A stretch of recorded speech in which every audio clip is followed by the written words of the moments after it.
it's not fair. Like the numbers don't add up. If you want me to be 200 million followers, Sri Shah, but then you also want me to have a degree, but you're only gonna pay me this much money. Well, no. What do you mean? No, I'm not about to play the game. I'm gonna play my game. Right. I'm gonna create it.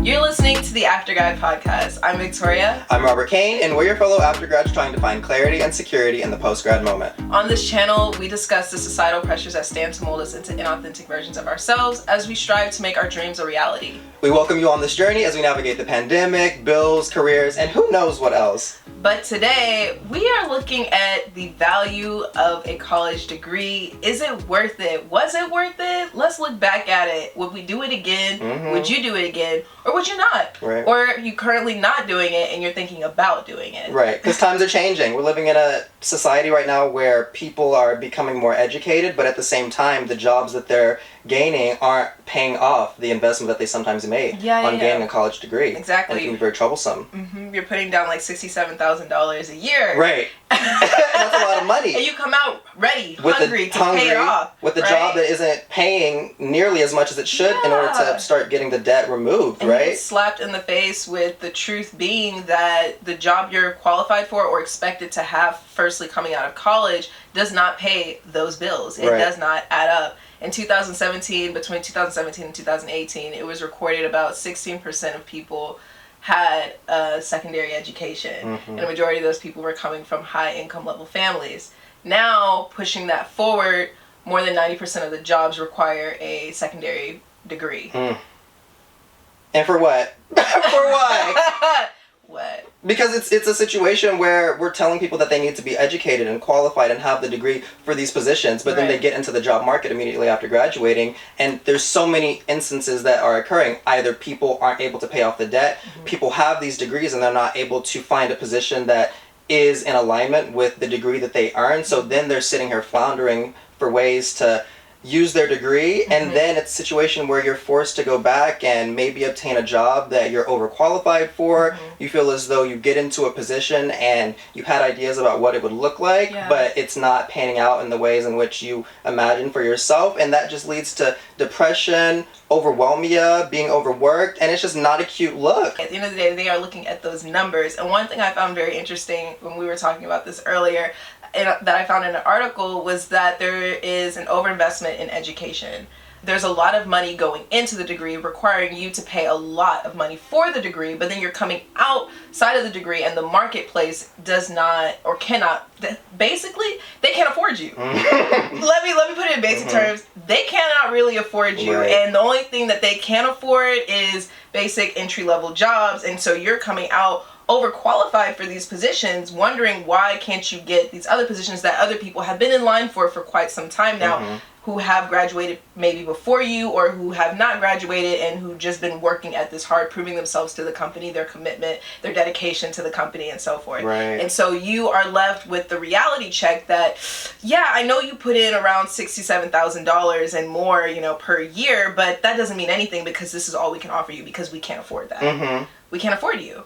You're the product, boo. You're the product. You're the product. And you're being sold. And sometimes you're being sold something that doesn't even match up with what you are worth. And they're not telling you that when you're sitting in these classes, right? Because they're telling you that this is the material that you need for this particular job. But then you get there, and there's two things that I find that can happen. Either A, you get there and you realize that, like you were saying, you're just extremely overqualified for this given position. Or either B, the other scenario is that they're asking for qualifications that weren't really ever mentioned in the degree program that you were in. Or C, it's extremely flooded. And when you have so many people coming out with degrees now, how do you differentiate one from another for this one position that everybody wants? Unfortunately, it comes down to the network, your school, credentials, what type of career services center that they had access to at the given institution, and different institutions have different degrees of access to these alumni networks and postgraduate opportunities that they can funnel you into. Exactly. And for those to be the pinpoints to decipher whether or not you're good enough for the position, that's unfair because it has nothing to do with you. Right. It has absolutely nothing to do with you, and it has completely everything to do with who came before you, who made a name for themselves, and who can now lend a helping hand to you. Yeah. What about for the person who did not want to leave home to go to an Ivy League and wanted to stay in the community, but now they are left with less of a network realm or a circle of people than they would have if they graduated from Harvard or if they graduated from a state university. Right. It's just simply beyond you. And then with that out of your control, when you were trying to be in control of your life, it's not fair. It's not fair, and it's such an unfortunate reality too, because you're talking about the Ivy League schools, a point that I think that I hear a lot, and that even as I was going through the process of applying to colleges when I was back in high school, is I did feel very connected to this idea of going to a name brand school, a school that had a high level of name recognition, like an Ivy League, a Stanford. I went to Claremont McKenna. The people that know Claremont, and it can be very influential. And I find myself reflecting sometimes on, is it actually worth it? Is that name value really something that we should be stressing over? Because at the end of the day... And if I could be real, yes! yes and no is the answer. Oh my gosh. Go get into it. But for me, it's like, a degree is a degree at the end of the day, and it's a tool, and we've said that before, and there are ways that you can use that degree, and it can ultimately sometimes be up to how you decide to leverage it. We would be living in a moment where education, you needed a degree to get into these entry-level positions in banking and marketing and whatever you wanted to pursue, right? Unless you're doing something that's more professional in the sense of law degree, medical school, that was kind of more fast-tracked, right? But if you wanted an entry-level position immediately after graduating, which is normally the goal of going to college, that's the thing that we talk about, is having some sort of employment, you needed a degree. However, we're living in a moment right now, and I'm very grateful for it. It's more now based on your skill. And we still have a lot of work to do, because you do still have employers who are saying, where's that degree, right? We're not entertaining any person or any individual that hasn't received a degree. So I say all of that to say, because we are today reflecting on whether or not we would do it all over again. Are we happy with our decision to go to school? For me, because I was fortunate to be able to go and do the degree entirely free of charge. In fact, when I signed and said yes, I was actually making money because I applied to so many scholarships on the side, and the full ride then coupled with the scholarships I had in addition to that allowed me to gain money by going to this university in California. So it was you got a return on your investment. I was fortunate. I was one of the lucky few, I feel like, that was able to get a return, a literal return, profitable return on my investment by simply going to school. But it pains me to hear these stories about how you have people who are going and getting an undergraduate degree and then feeling pressured to then step into a graduate degree program, and then they're coming out at an Ivy further into debt, 6-figure level debt, and we had placed that pressure on students. And then that only makes you want to commit real quick to the corporations. To the corporations, because you got to pay that money back. Exactly. They're going to be at your door. Hello, it's time. 6 months have passed. What job do you have? We don't care. We need our money back. And that's the reality. I've been reading article after article right now about how people are feeling betrayed by these institutions, because they were meeting with the professors. They said that there was a strong alumni network, that they would be cared for and covered. And the reality is, you have people that are graduating from, for an example, because it's in my industry, film programs at Columbia, who are at 6-figure level debt and coming out making $30,000 at production assistant jobs. Yo, that's embarrassing. That's basic math. Come on now. That's embarrassing. Not on the part of the student, but on the part of the society that we're living in, allowing that to take place. Right. And we have to do better. So I think it's so important for us as recently graduated individuals to think about whether or not we would do it. For me, I would only do it in today's 2022 climate if it was paid for. I genuinely don't see the value of me being in high school, committing to a university, if I was in a position where I was forced to pay $60,000, or if you're like me, don't have the money to come out of pocket to take out a loan for an undergraduate degree. The return on investment just simply isn't there. It simply isn't there. So what would I do instead? I've learned so much from the internet, and we've talked about that before too. No, yeah, because you mentioned having, like, right now we have some jobs that are popping up that not require, but they're okay with skill set over the degree. And I can relate with that. And it's just funny.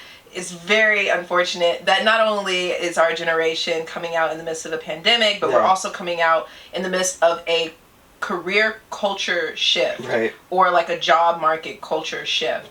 I came out and I had a friend who graduated a year before me, and she's kind of like a friend mentor friend, and we lived really close together, and we would go on walks, and I was telling her, you know, what's now, like, what do you do in this spare time? And she said, honestly, that whole first year out of college, I was getting my certifications. She said, get a lot of certifications. Okay. In a lot of different things. I got so many certifications. Hold on. This is my face. Y'all, I got like 32 certifications. There's a word in my head I cannot say right now. I have a degree, and I have a friend who's telling me wholeheartedly that she went hard for the whole year getting certification in Microsoft Office. We've been using it forever. Why do I get a certification now? Because it's built into my degree. It better be. If not, what was I paying for? That was part of the recipe. I hope so now you're telling me that you want me to make little side dishes to go with the main course? Right. I think not. I already put in hard work. What do you mean? Yeah. But like, I think she was speaking subconsciously to what you're saying. I is that a lot of the jobs now, they kind of want you to be more specific in what they need at the time being. And so for these entry-level jobs, you might only simply be working in front of a computer and typing in numbers into Excel, and so they need to assure that like you have those skills honed instead of like a broad spectrum of different things that you studied in the course of 4 years. And so that's why the certifications is speaking volumes in this moment, in this time. But it's very, very flipping, unfortunate, and very irritating to me for someone who just spent a lot of money. Now, I will say I was fortunate as well. I basically had a full ride. I came out with very, very, very little debt. Snaps to that. That's just such a privilege. I love that for us. We did it really well. I feel so lucky and fortunate for that. Exactly. And I'm beyond grateful for that. But when I'm talking right now, I'm talking from the stories I heard in which it wasn't so fortunate for them. And that's enough for me to still get a little bit peeved about this situation at hand, because man, to come out in more debt and to then have these companies approaching you and saying, yeah, that's cool, you got the degree, but can you get a certification in this? Can you get it? Now, there's some things that are built in now. You can get the job and then they'll pay for the certification. But typically that is for someone who has been with the company and showed their commitment for a long time. And so therefore they're willing to invest in their product. Everything is a business, guys. I just want that.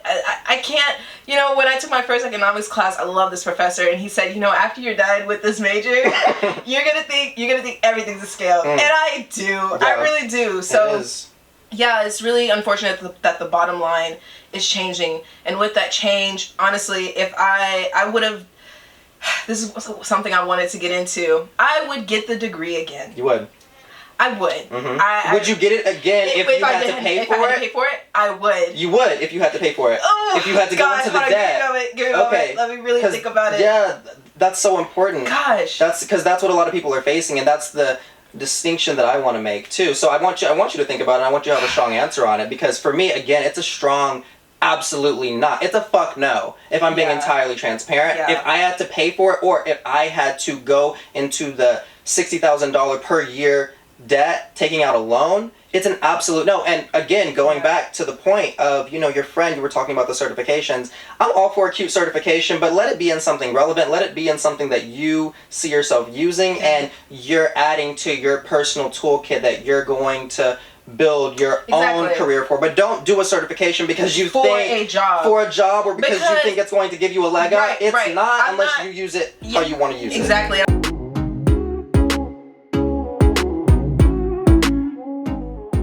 We don't know how it works. We're trying to work through it. Go ahead. Yeah, we're trying to comb. We're trying to comb through it. It really depends on like what you're passionate about. It's a personal question that you have to answer. Business, I would have to. So unfortunately, I would face the debt. Yeah. I would go to school. And that's for you. So okay, are you saying that if you want to start a business that you would need to get that degree in business? Because again, it's all, for me, I just want people to be clear on the situation, because we have so many people who are in high school, who are in undergrad, thinking that they need to take that next step to go and get that diploma, and it's just not that way. It's not that way because it has to be individualized to each person. And if you think that you getting that business degree or you getting whatever degree is going to help you, that's all that you need to answer for yourself. If it's going to help you in a particular way, go for it. But are you also ready to deal with the repercussions of the debt? Are you willing to deal with the repercussions of that? And also not getting a job that can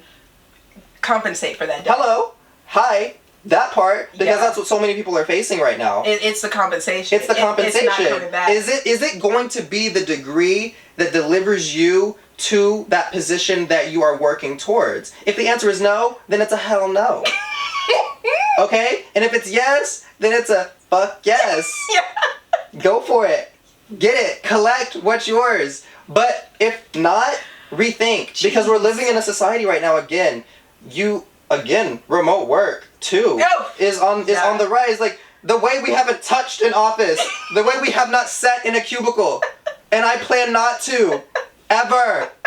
I refuse. It's not for I'm me. Like, in office 3 days out of the week. Next.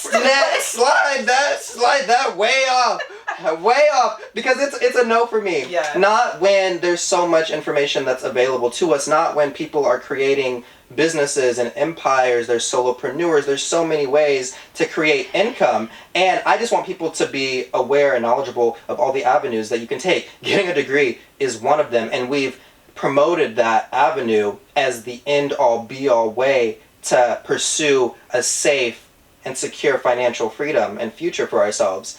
And that's why I posed that question to you, because just like I'm still sitting quietly over here, like, trying to think it through, guys. But every time I see, like, what I'm seeing right now is like a little mouse going through a maze and just keeps finding a dead end or a wall, and that's what I see. And it's so scary. And I'm not seeing how I would have navigated, really, if I did not get the scholarship. And then that's what really humbles me in this moment. So I'm like, gosh, I'm so thankful. Right.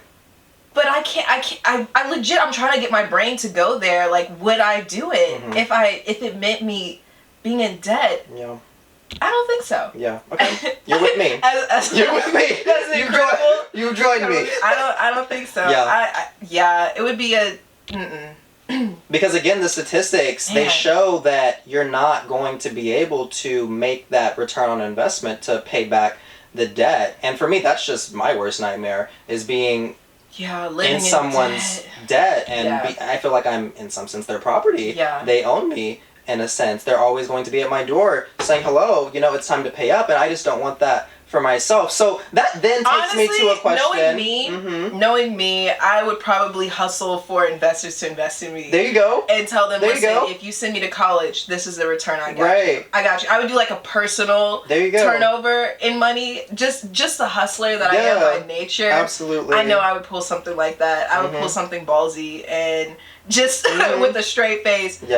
Yeah, so if you give me this money, I'll make this much for you in the next 5 years, and I'll do it. I would probably be down that road. I would figure out or hustle out a way to get a degree. That's what my dad did, actually, and he's someone that is such a huge influence on my life. He is the hustler that made me the hustler. Love that. Shout out to your dad. Yeah, so my dad, how did he pay for college? He paid by playing pool and beating a lot of people and then doing their homework. My dad hustled. He was from Chicago in the projects, and when I hear that story, I'm like, that's how much a degree meant to him. It brings tears to my eyes. Like, the fact he faced that. He faced what you're giving me right now and telling me, like, if I had to face the debt. He faced the debt coming from 6 children and being the oldest too. And then also moving. Gosh, he's a dope Aftergrad. Man, I'm saying this out loud, and I'm like, I need to interview him. We do. I really do, because how the heck he managed to get completely out of debt and also become like a very known person in like real estate. I love that. He has a story, and I have not sat to really listen, but not until you asking me this question right now do I realize my own parent had to do that. Yeah. And I'm thinking, as you're talking about your dad, I'm thinking about my mom, who went to Sacramento State University. Wow. And to this day has not repaid her student loan debt. And I'm also thinking too about us both being black, and about how we are coming from a culture and community where education was our way out of poverty. Exactly. It's very nuanced for our community, because they're not used to looking at education as possibly something that doesn't provide. Right? That's a word. That's a word.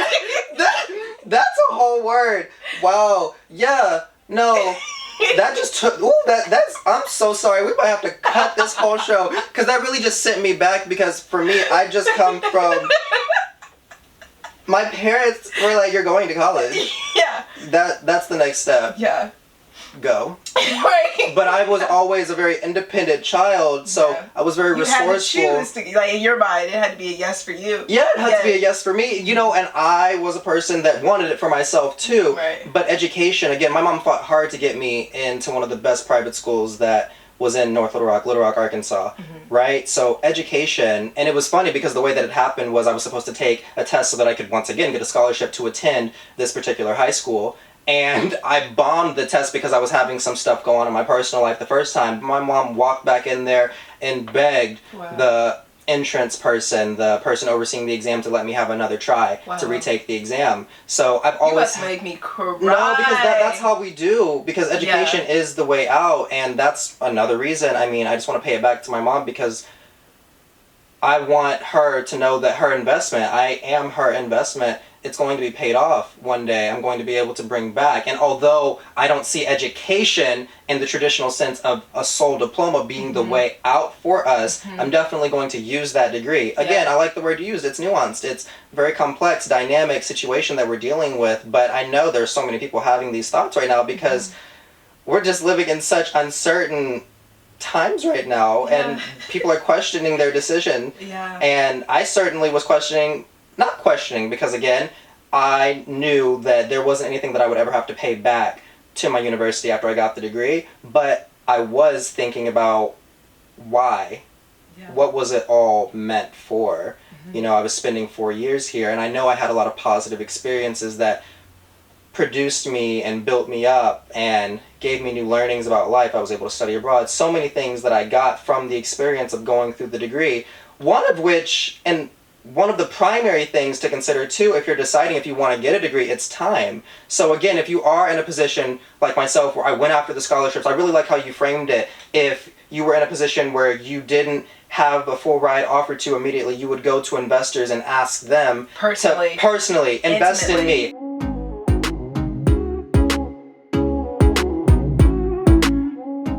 I want to go back because for the after-grad moment, you mentioned you thought through the why when you're thinking through the why I got the degree.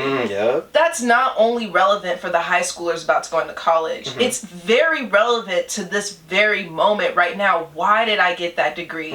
Because it helps you really hone in as to how you plan on using it for these next steps that are very unknown to us in this very moment. So don't think that this tuning in, that this is not applying to you. Asking yourself that, why did I go through those 4 years of study?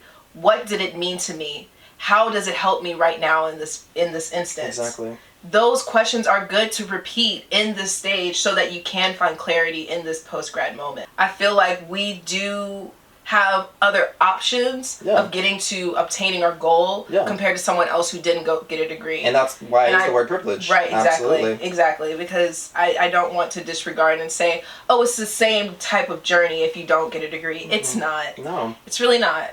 But one thing that I highlighted earlier was the increase and rise of skill-based hiring. That I think that point kind of lends itself to a solution of sorts, right? Or somewhat of a beacon of hope for people that don't get a college degree or didn't go to college, don't have a degree, right? Because again, you can dedicate yourself to picking up trade skills. You can dedicate yourself to learning on the side without putting in that investment. Or maybe you just want to go to community college and get an associate's degree.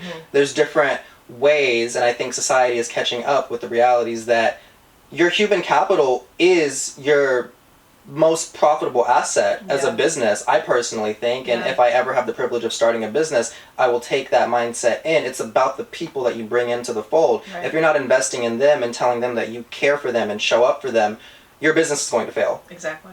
End of story. Exactly. Simply put. And these institutions sometimes, again, you're saying that they're a business, 100% agree. And while they put on this facade sometimes of offering support, we have the resources. I've seen multiple instances that students aren't being supported in all the ways that I think that they should be supported. right? You have, to get really specific, we have career coaches at my university, and I would hear stories, specifically the career coach that I didn't even go to this career coach because I was on my own. I was like, I'm going to do this on my own. Y'all aren't really offering all the support that I think you could. But I would hear students go to the creative and entertainment career coach and ask questions about building a portfolio or how to get into the industry, because especially as a marginalized individual or a person of color, it can be difficult sometimes to get your foot into these meetings and into the doors of these close-knit spaces or into these entertainment communities. And crickets. They just wouldn't have answers to provide these students. And me doing the work on my own, I wasn't an expert and still learning, but I definitely had answers to some of these questions that students would then bring to me, like how to set up a portfolio. Some of these students would come to me and tell me that these career coaches didn't have answers to these questions. And that's embarrassing. That's absolutely absurd, because I could have given you that answer in 2 seconds. I could have listed some platforms for you to use. I've had a portfolio since 2017 when I stepped foot on my college campus, because I knew that that was important for myself and I wanted it because I'm going into that particular industry of creativity, art, photography. That was important. Anyway, that was a side tangent, right? But it was a difference between like wanting something from yourself and demanding something. And going after it. Yeah. I think that wasn't a tangent. It kind of relates to the aftergrad, some of the aftergrad people that we talked about in the allegory of the aftergrad. Some of them were in the midst of school. There's always like a side hustle, no matter what. I think, here it is. There's no difference in any of the routes in terms of getting to your goal. What's meant for you is meant for you, period. The journey to getting to that end goal will look different depending on which route you decide to choose. And both of them, all of them, will have extreme cons and some pros. Yeah. I say it just like that, and I mean what I say. I mean what I say. Period. And it's a matter of which, and we say this and we come to conclusion of this all the time, but like which one suits you and your like personality, your characteristic, which one makes you most comfortable. It sickens me when I see someone who gets the side eye for saying they don't want it, and they may do it because of the societal pressures, and then they come out faced with like a job that they don't want. They don't want. And then they're like, what was I doing for those 4 years? They rather prefer doing the laborious work. Yeah. Getting their hands dirty, maybe traveling and, messing up with their money a couple of times, going from here to here, but they got to see this new place and that new place. Right.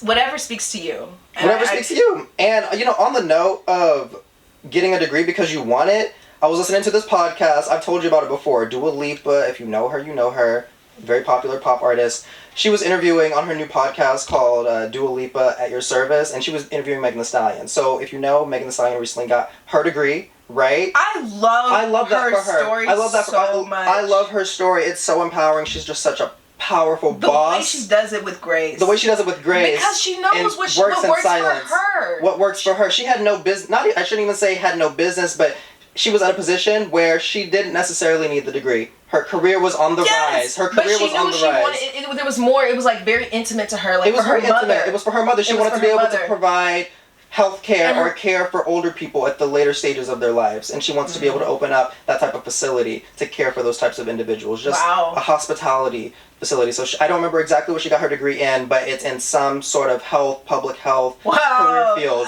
And did that all while pursuing her rap career and her music career. Yeah. And she just said, not right now. Yeah. She would go in and out. And I heard another half of her story in something else in which she was saying she was rapping at the clubs every night show. Right. That was like her hustle, her grind. That's a prime example of like knowing where your time needs to be in the moment, trusting your inner self, trusting that spirit, and doing that, and then knowing that you'll get to it when you get to it. Right. Because that was her energy. Yeah, that's the thing, and that's another thing for these aftergrad moments. Like we're coming out and from a curriculum in which everyone was on the same pace, everyone is on the same syllabus. So you finish this assignment by this time, and this by this time, and if you miss that assignment, you're doomed. We are now. We're in the school of life.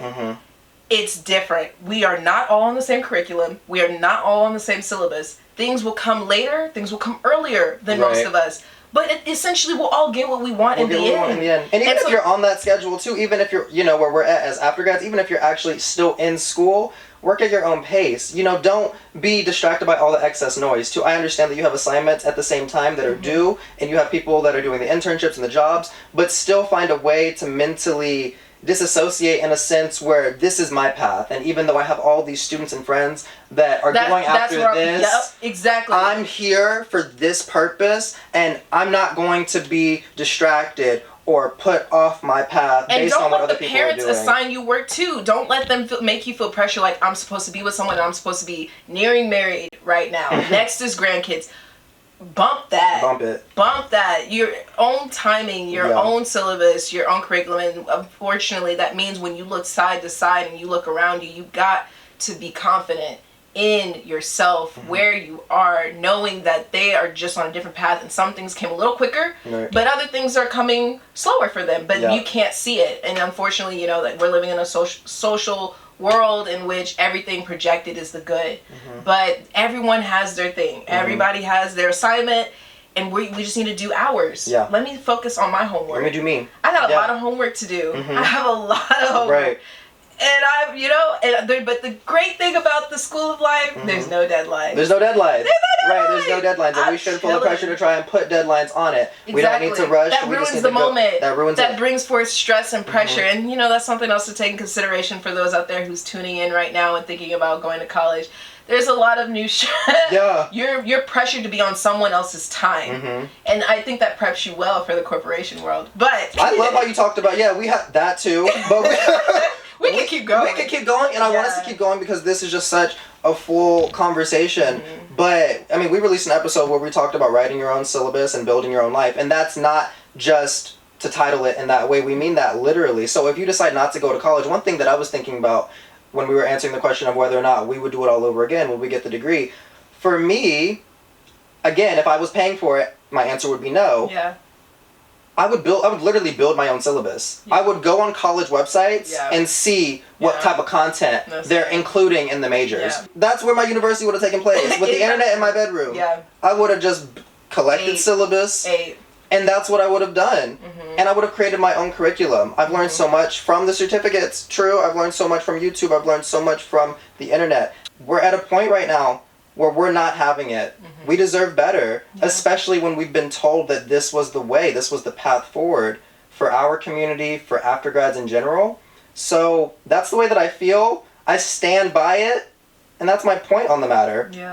And ultimately, this whole conversation, I think, for us has just been about trying to determine what would we do differently, trying to offer advice on what people should think about now, what path forward. Again, to reiterate, for me, I think ultimately the summary is you have to think about the answer for yourself. You have to take in the information, but to offer insight, it's all about the return on investment. And you can read article after article right now about how the return of investment of a college degree is declining right now, based on the fact that income right out of college matched up with the time that you're putting into the degree based on the amount of loan debt that you're having. It's not matching. It's not adding up. And it's unfortunate that so many people have fallen prey to this scam thus far, but our goal is to make sure that people... And we haven't even gotten into, once you get into the working environment, whether or not it's toxic or not. That's a whole nother episode. We'll get there soon, but baby steps. That's how we feel. And for those of you who are graduated and you're in our boat, you're probably listening to this like, okay, so that's the dilemma I face. Now what? Now what? Knowing is, there's power in knowledge. There's power in knowledge, and confronting this, and with this knowledge, right, that we were kind of, or you may be in a position in which you were taken advantage of, right? Having that knowledge now, move forward. I hope it gives you confidence actually as you negotiate for that paycheck, or as you declare this is who I am to the next job or to the next opportunity that comes your way. Society has done a great job making us feel so high when we cross that stage in that very moment. Like, you feel like, yeah, this is me. But then they also do a really great job of making us feel low once we come out. Everything. There's so many things that add to this production to make us feel less than once we enter these markets, right? And so we go in kind of with our neck down a little bit into these interviews, kind of terrified of what to say, of to tell them that, like, I deserve this, I deserve that. Well, now with confronting this thing that has happened to us, right, that we now face, you have a reason to why you deserve that, right? I deserve this because this is what I did.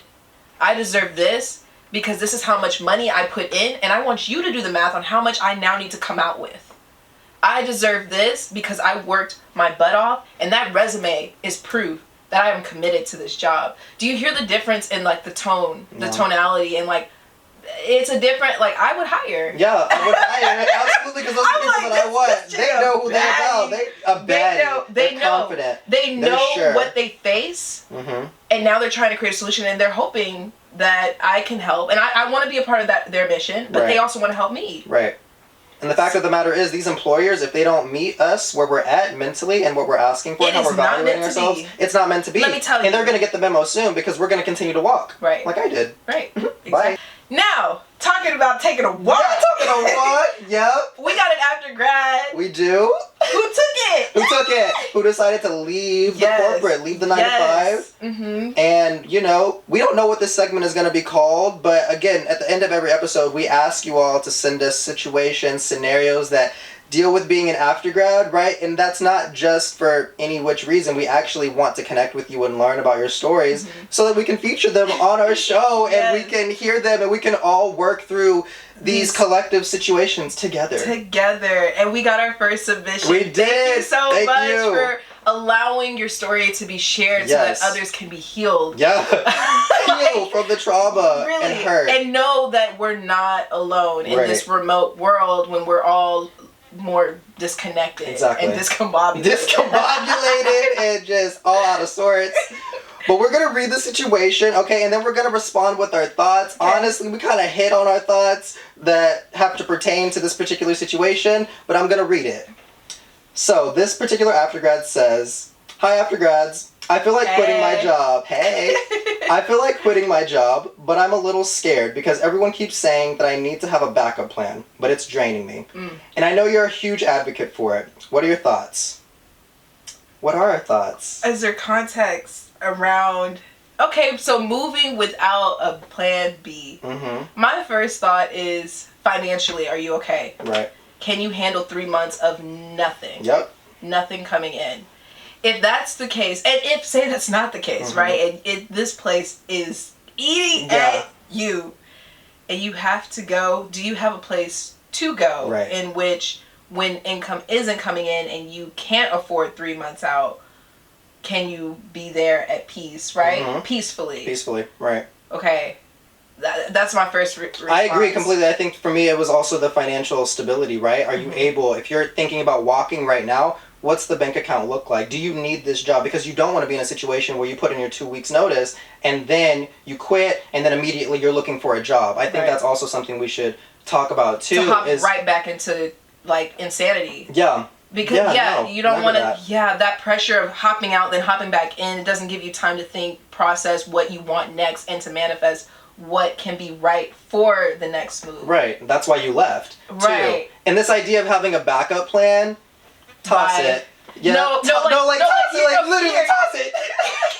Literally toss it. Get out. Yeah. You don't need to have a backup plan to say goodbye to whatever position isn't serving you. Right. Because for me, it's all about the mental health element. If you are tired, get out as soon as possible. As soon as possible, that is financially right for you. Because if the employees aren't giving, if you're not liking the task that you're doing, if you feel like you're not being valued in the way that you know you are worth, it's time to go. It simply is. If the answer to the financial situation is a yes, I'm okay, take a break, exit peacefully, because we don't want to burn bridges, right? We always want you want to keep your network. A smile on your face. This has been such a wonderful opportunity. Unless they tried it. So much from you. Unless they tried it. Go. Do you recommend communication with someone who's at the top to see if things can be fixed before leaving? if you care enough about your standing at the company, not in a sense of reputation. If you care enough about the company in general, about the brand. That's facts. That's fact. You know, if you really want to continue working for them, because sometimes, and I'm thinking of another friend that has a similar situation, they actually went through with this. They were having issues with their manager. You know, they work in actuarial science, and their manager and this individual, they just weren't clicking, right? So they went to a higher up to ask if they could be repositioned on a different team. I'm all for that. You know, if you're not willing and wanting to quit, because sometimes that's not the reality you want. You just want a better situation at work, which is what we all strive for. So I say, exhaust all of those avenues before putting it to the gun and quitting outright. Yeah. And then also, I wanted to share, because this was very powerful for me. It, again, goes back to what Megan Thee Stallion was saying in this interview about her pursuing her rap career and also pursuing her college degree. She says, I had 2 plan A's. And for me, that... Oh, I love that. Hold on. Yeah. Can we stop? Can we stop? We can stop. No Get into more. it. No more plan A, plan B. Yeah. It's plan A, It's plan A. plan A, plan A. It's plan A. Thank you, Miss Hottie. Yeah. Thank you, Megan, for that. No, like, that changed my life, because I was like, oh, wait, that's what I've been doing. Yeah. I've been on that from day one. It's plan A and then still plan A. Yeah. Like, oh, no, what's your plan? No, it's plan A. It's plan A. Do you have a plan B? No plan. No, it's plan A. I love that. No, that was like, wow. I mean, of course. I mean, leave it to her, such a lyricist that just comes up with these mic drops. God, she's iconic. I know. But anyway, that's why we said toss it. You don't need to have a plan B to consider. That's not even a factor, right, that goes into making the decision. But what's also great about this submission is that we also received other factors. So we reached out to the person and they got back to us, because it turns out they already quit their job, right? Period. No, absolutely. As we said, it just wasn't giving, so they decided to leave. We didn't want you to just also hear from us and our perspective for this particular submission. We were actually fortunate enough to hear from this Aftergrad, because they quit, right? And shared some of their motivating factors for why they quit, right? Because that's important. We want to know why. So the first was knowing that I have been unhappy since the day I started. The second, the first day, that's tough. That's tough because to have committed and you already want out. You already want out. Because that's the reality for so many of us. That wasn't necessarily my reality. It was more of a casual, incremental increase as to why I was realizing this position wasn't meant for me entirely. But to know from day one, that's a lot. Yeah. The second was once I stopped seeing opportunities for change and growth. So she did seek out other options. I'm not sure.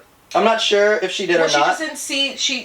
She. I guess. Yeah. I don't know. From that, I translate that, there wasn't any solution to be seen. Yeah. Maybe there was not someone, a leader, who she could go to and talk to about the situation. That makes sense. Yeah. So at least she thought enough to look to analyze the situation at hand and see if there was a solution without having to no longer be committed. Right. And I guess that goes back to the issue of not being valued at your worth, right? And then the last was waking up with anxiety and leaving work and feeling overworked. Like work anxiety nightmares. Oh, they get you. That's so tough. I never want to experience that again. Yeah. I don't wish that on anyone. I feel for her. Yeah.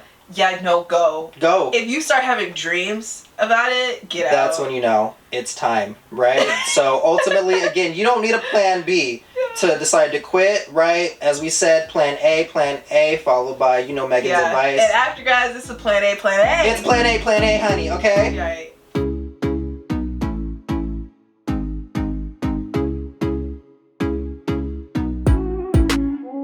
Alright, Aftergrads, that's it for this episode. Definitely follow us on Instagram at the Aftergrad Podcast. If you enjoyed our visual version, make sure to subscribe to be informed of our latest releases. Also, Aftergrads, as you saw today, we shared a submission from one of our fellow community members. So again, definitely share any questions, comments, concerns, or life situations that pertain to being an Aftergrad with us at our email address, which is theaftergradpodcast@gmail.com, or you can also DM us on Instagram, which again is at the Aftergrad Podcast.